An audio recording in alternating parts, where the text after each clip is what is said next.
They say the devil is in the details. But in this case, the devil was holding the keys. In 2018, in the elite district of Heliopolis in Cairo, lived Dr. Aida, 73 years old, a retired medical analyst who built a fortress around her life. She lived on the ground floor. She loved her privacy so much that she built a private entrance through the garden. She installed heavy iron bars on every window and door. She planted surveillance cameras covering every inch of her perimeter. She was a woman who prepared for every threat, except the one she invited in.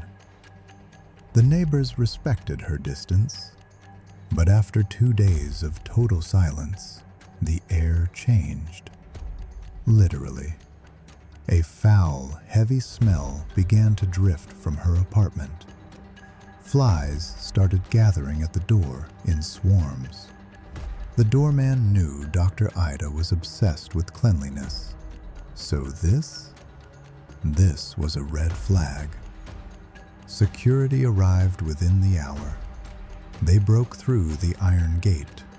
They forced the main door, and the smell became unbearable. Inside the bathroom lay the body of the doctor, a crimson scene. It was clear from the first glance she had been struck on the head with a heavy, blunt object.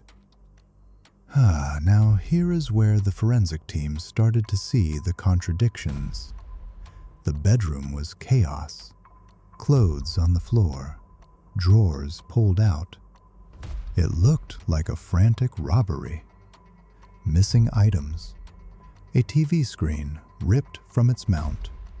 A DVR recording device, cables cut cleanly. Laptops, phones, and her wallet.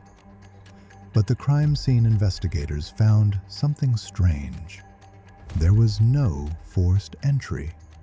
The iron bars were untouched. The locks were not picked. No strange fingerprints were found. Whoever did this walked in, did their work, and walked out without breaking a single lock. This wasn't a stranger. The body was moved to the morgue, and the CID began their work. And trust me, their work on this case is a masterclass in tracking. First, the autopsy report. It revealed that Dr. Aida was struck 3 times on the back of the head with a metallic tool. No defensive wounds, meaning she was attacked by surprise. The time of death? Saturday morning.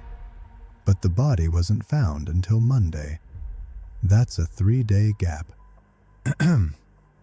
The investigators pulled the bank records.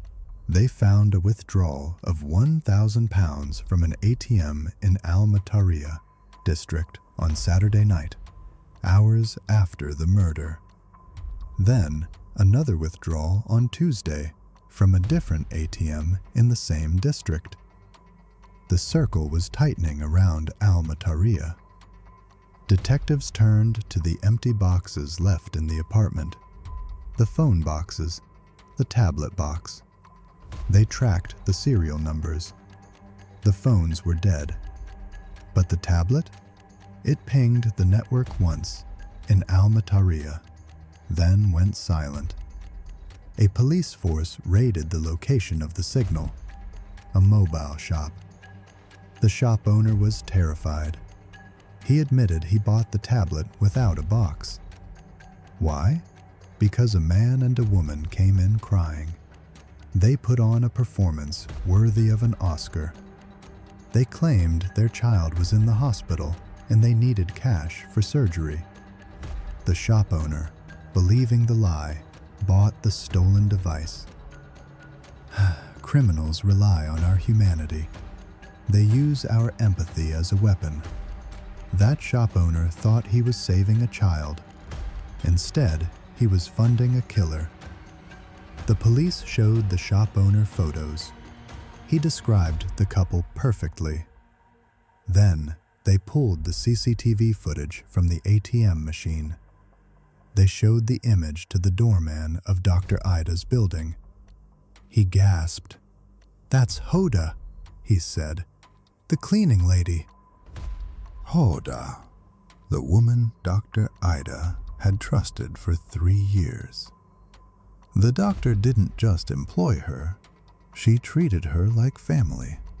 She gave her extra money, she bought her food, she trusted her with her ATM PIN codes to buy groceries.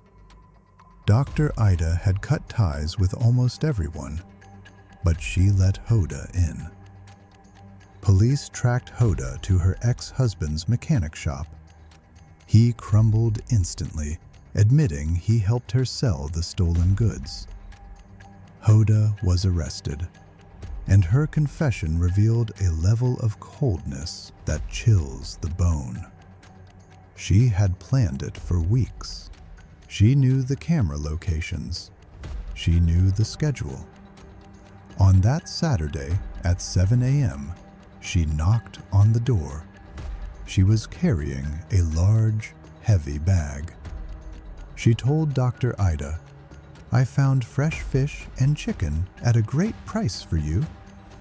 The doctor, happy for the care, welcomed her in. But the bag didn't contain food. It was empty, ready to be filled with stolen loot. And inside was a heavy iron pestle. As the doctor walked into the kitchen to prepare space for the gifts, Hoda struck her from behind 3 times. She watched the woman who fed her and paid her bleed out on the floor. She felt nothing. She cut the DVR cables to hide the evidence. She filled her bag with the TV, the laptop, the phones, and she walked out. She killed her for a used TV and £2,000. This case teaches us a brutal lesson. Dr. Aida protected herself from the world with iron bars and cameras, but she forgot the most important rule of security: vetting. Never give absolute trust to someone just because they've been around for a while. Background checks aren't paranoia, they are survival. Hoda and her accomplice are now facing the death penalty, but no verdict can undo the tragedy of a woman who was killed by the only hand she held. The truth doesn't end here. The next file I have pulled for you contains a mystery that defies logic. I'll see you there.